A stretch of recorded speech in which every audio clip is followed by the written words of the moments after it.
You know Shaletta makes you laugh, but did you know Shaletta Brundage can also make you think and boost your business? Media personality, activist, and comedian Shaletta Brundage founded Shaletta Makes Me Laugh to celebrate and share the best of Black culture. It's a podcasting platform. You can download 10 weekly podcasts hosted by African-American subject experts at ShalettaMakesMeLaugh.com or wherever you find your favorite podcasts. ShalettaMakesMeLaugh.com is also a production house, creating broadcast quality commercial content. And Shaletta and her team of storytellers create powerful promotional campaigns to get businesses the brand awareness they're looking for. Some of Minnesota's top businesses trust Shaletta, and you can too. Get out the word about your events and products and get in front of communities of color with ShalettaMakesMeLaugh.com. She's got the power to help your business. Want your boss to put some real action behind the rhetoric when they talk about making your workplace more inclusive? Find out how to hold their feet to the fire and demand diversity on the Diversity Dude podcast. Hello there, and welcome back to the Diversity Dude podcast, recognized as one of the top 100 diversity and inclusion podcasts in the U.S. I'm your host, Lambert Fisher, marriage and family therapist, award-winning author, and national speaker on the topic of multicultural awareness and diversity. And whether it be through my one-on-one relationship building efforts as a therapist or my informing and empowering efforts as an author and speaker, know that my personal mission is to do my part to improve the world one strengthened relationship at a time. So, today I want to share with you a few thoughts about the clash of cultural fashion and the pursuit of excellence. Tuskegee University, an HBCU in Alabama, was founded by Booker T. Washington in 1881 to educate Black Americans and cultivate leaders who could effectively challenge assumptions about Black intellectual capacity during the Jim Crow era. Recently, the university's president unveiled their new standards and expectations of students for the upcoming school year. And while many of these standards are not new, nor are they exclusive to this university, specifically stating that foul language, cell phones, eating, and more will not be welcome in classroom settings, a few particular policy updates have caught people's attention and have essentially gone viral. These particular points relate to attire standards being implemented, stating that revealing clothing such as short shirts, showing midriffs, short skirts, tight leggings, thin leggings, etc., as well as sleepwear such as pajamas and slippers, and hair coverings such as bonnets and durags, basically any head covering not explicitly required by religious practice, will also not be welcome in classroom settings and other select campus settings either. And as you can imagine, there are many people on both sides of this growing debate. Many who support the new standards argue that they are encouraging the pursuit of excellence, such that when we dress for success, our behavior will follow. However, many who oppose the new standards argue that fashion is a form of cultural expression and pride, such that policing fashion not only distracts from the expressed educational goals of the institution, but it also conveys a message that cultural uniqueness needs to be sacrificed in order to achieve career success. So, who's right? Well, I believe that not only is there merit to both perspectives, but I don't think that those on opposite sides of this controversy are actually pursuing opposite goals. Instead, they're trying to achieve similar goals in different ways. For more on what I mean by this, I'd like to use the next few moments of your time to clarify a few misunderstandings on the clash of cultural fashion and the pursuit of excellence. Misunderstanding number one. Those who are for these standards are not trying to be the fashion police. When many see these new standards, they feel offended that their fashion is being judged as less than, inappropriate, unacceptable within professional environments, and contrary to the pursuit of excellence. Not only that, but it reminds them of respectability politics, a term for when people in marginalized groups try to gain acceptance, rights, opportunities, and avoid the impact of negative stereotypes by catering to the preferences of a dominant culture. What makes it worse is that this is not from a PWI, a predominantly white institution. It's coming from an HBCU, a historically Black college university, where many students hoped their unique cultural expression would be encouraged rather than limited. Interestingly, dressing for acceptance and denying unique cultural expression is not the primary motivation for everyone who supports these standards. Many support these standards because they believe that a core goal of the university experience is to prepare you for optimal success in future professional environments. And whether we like it or not, a large number of professional environments not only have attire standards, but they use attire as one of the many factors in evaluating one's commitment to their professional role or even their aptitude for doing so effectively. Although not everyone will work in such an environment, the argument is made that benefits of preparing you for that world and not needing it outweigh the detriment of needing to learn on the job or not getting the job because something as minor or seemingly minor as attire conveyed the wrong message as early as the first interview. Not only that, but many in support of these standards point to past academic standards, pointing to a time when dressing in business wear and more formal attire was more common, suggesting that it shows that students were more committed to their academic growth, in part because they were inspired to dress for success. Unfortunately, while trying to recreate the good old days may be a reasonable motivation, doing so risks unilaterally minimizing all current attire as less than, less professional, and essentially supporting the inaccurate assumption that students don't care when they explicitly express that they do, with academic and eventual professional success that proves it. It's like they're trying to express, I know it feels like school is less important than professional environments, and so you dress casually now with plans to learn to walk in your excellence later. But we're trying to encourage you to walk in your excellence now so that you don't have to learn it later. It won't be new, it'll be natural. And your awesomeness will shine. And not only that, but your academic experience will even be more impactful because you would have invested more and gained more in the process. This all makes sense. And it's a good motivation to want for students and aspiring professionals, except for the fact that it assumes that students are not already motivated when they show and express that they are. It sends a message that attire alone will be the thing that sets them apart in their future professional efforts when there are so many other barriers that need to be addressed and overcome that will be much more useful in preparing students for future professional environments. And most importantly, for many, the benefits of first impression attire assumptions and the potential dress for success and inspiration do not outweigh the cost of the loss of an environment that cultivated cultural pride through counterculture unique expressions, expressed through clothing, hair, and many more ways. And if you're thinking of the worst case scenario attire example in your mind that does reflect a lazy student or lack of commitment to excellence, then also consider right next to it all of the not worst case scenario students committed to excellence academically as well as their current cultural expression that will get sacrificed with the implementation of sweeping policies like this. Again, this is not an attempt to solve the dilemma once and for all, rather to clarify misunderstandings on each side, which leads to misunderstanding number two.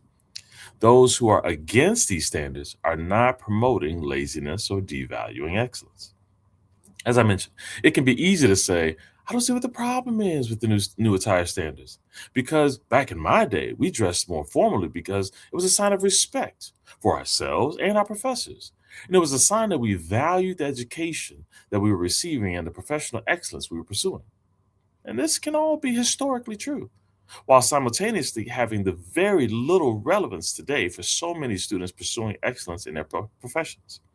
In fact, to many, it feels a little ageist to say that just because in your day men wore slacks and cologne and women wore skirts and perfume, that those practices are inherently better than the clothing styles of today. If you're not careful, you might end up sounding like those who argue in futility that back in my day we had real music and real dancing, not that garbage you see and hear today. You see, it all sounds similar to many, not because they are counter arguing that today's standards are better than past standards, but because they're arguing that past standards were perfectly fine for that time, and new standards can be perfectly fine for today. As a matter of fact, it's not actually about the clothes themselves for many. Instead, it's about preserving the freedom to express their culture uniquely, utilizing the rights fought for and earned by those who came before them, but expressing it in different ways, not out of disrespect, but out of a value for personal expression and genuine appreciation for the opportunity provided to them by those who came before. And yes, there is also the argument that bonnets and durags are not just sleepwear, but that there are ways to protect certain cultural hairstyles and textures. The key misunderstanding here is the argument that says, yes, the goal is to protect hair until you need to display your hair and clothing, etc., in professional settings. This argument has merit, except for the fact that it doesn't account for certain cultural hairstyles, such as locks and other similar hairstyles, for example, that are maintained full time in certain wraps or coverings that will be otherwise banned by these policies. Most importantly, many who are against these policies argue that it supports preparing students for certain types of environments, while ignoring the many other just as professional environments which do not require what feels to them like attire conformity. And to prohibit certain forms of attire actually hinders the creativity that would indeed prepare them for these not uncommon professional roles. There are just a few of these key arguments where encouraging you to avoid assuming that defensive attire freedom is synonymous with lower standards and a contrast with excellence. Instead, for many, it's the promotion of excellence in a different form and prioritizing other battles to fight and struggles to overcome. Which leads to misunderstanding number three. The key to the debate is not the clothing attire itself, but instead clarifying what goal is being pursued. Clarify the goal being pursued is key because while many are focused on preparing students for what they deem to be the real world, the way it is, acknowledging all of its pros and cons, the benefits and harsh realities, many others are focused on preparing students for the way the world should be, not as wishful thinking, but in preparing students to change the world so that it can become better than it is, rather than teaching them how to conform to how it has been. As a therapist, I can see the legitimate motivations behind each of these perspectives because it's very similar to what parents have been doing for ages. Many parents teaching their kids how to succeed in the world the way it is, even if it looks like conformity to others. And many parents teaching their kids to be change makers and creating a new and better world despite the consequences and risks that they may bring. They're not necessarily contradictions that they seem to be. Both are motivated by a genuine desire to prepare and protect the next generation for the world to come, even if how they're doing so promotes different paths towards similar goals of personal, relational, and professional success. With all that being said, my hope for you is that you would be able to hear both sides of this multifaceted debate, as well as the many supporting arguments on both sides, and see the genuine motivations and merit behind each, even if they seem contradictory in various ways. And if you're for these standards, then please remember to show by your actions that you know that there are bigger issues than just clothing, and that you're working just as hard, if not harder, to address them and prepare students to address them as well.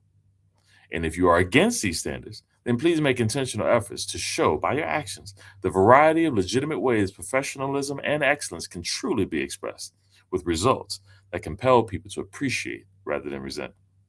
On a practical note, I also urge you to remember that despite the viral sensationalism associated with these standards, Tuskegee University is not the first university to implement standards like this. And the standards included many other expectations of students on many sides that many people agree with. In addition, the standards primarily apply to classroom settings and a few other campus settings, meaning that students can still wear their comfortable clothes, jeans, sweatpants, sweatshirts, t-shirts, and much more, reflecting their unique cultural identity in many other environments during their higher education experience, in their dorms or residence halls, walking around campus, during casual and organized fun activities and other areas of daily life. And if we remember that attire can be a part of our expression of cultural identity, but that cultural identity is not limited to fashion as its only form of expression, then you can not only choose to or not to attend a school with these apparent limitations, but no matter what your choice, you can also maximize the many other ways you can express your cultural distinctiveness and creative expression while making the most of whatever benefits can come from these standards. Time will tell what those may be. I hope that you continue to find ways to be and express yourself, no matter what your environment is, and that whether you are among like minded individuals or whether you stand alone in your environment, I hope you can show excellence that cannot be ignored, that paves the way for a future where attire standards feel less necessary for everyone, because true excellence speaks for itself. And with that, I'll say thanks again for listening to today's Diversity Dude podcast. If you found it positive and insightful, then be sure to like and subscribe so I know which topics you'd like me to share more on in the future. And share it with a friend so that they can be encouraged as well. To find out how you can cultivate a culturally safe work environment for you and your team, visit lambertsfisher.com/playbook for a free guide. And if you learn more about my award-winning Diversity in Clinical Practice book, please do so, which offers a unique way to positively address the often divisive topic of diversity, equipping helping professionals like you in your efforts to meet the greatest variety of cultural needs possible for those whom you serve. And if you haven't heard it yet, I invite you to visit TED.com and check out my talk called What to Do When You Offend Someone, where I offer a positive and practical perspective on how to navigate unintentional offenses in daily life. To date, it's been viewed over 500,000 times. Check it out for yourself. And if you find it encouraging, share it with a friend so that they can be encouraged as well. And as usual, I look forward to addressing as many topics as possible in future podcasts, help you improve as many relationships as possible at work, at home, and in your community. And as always, remember this: you don't need to know everything about everyone in order to have a positive impact on someone. Thank you all for tuning in, and have a great day.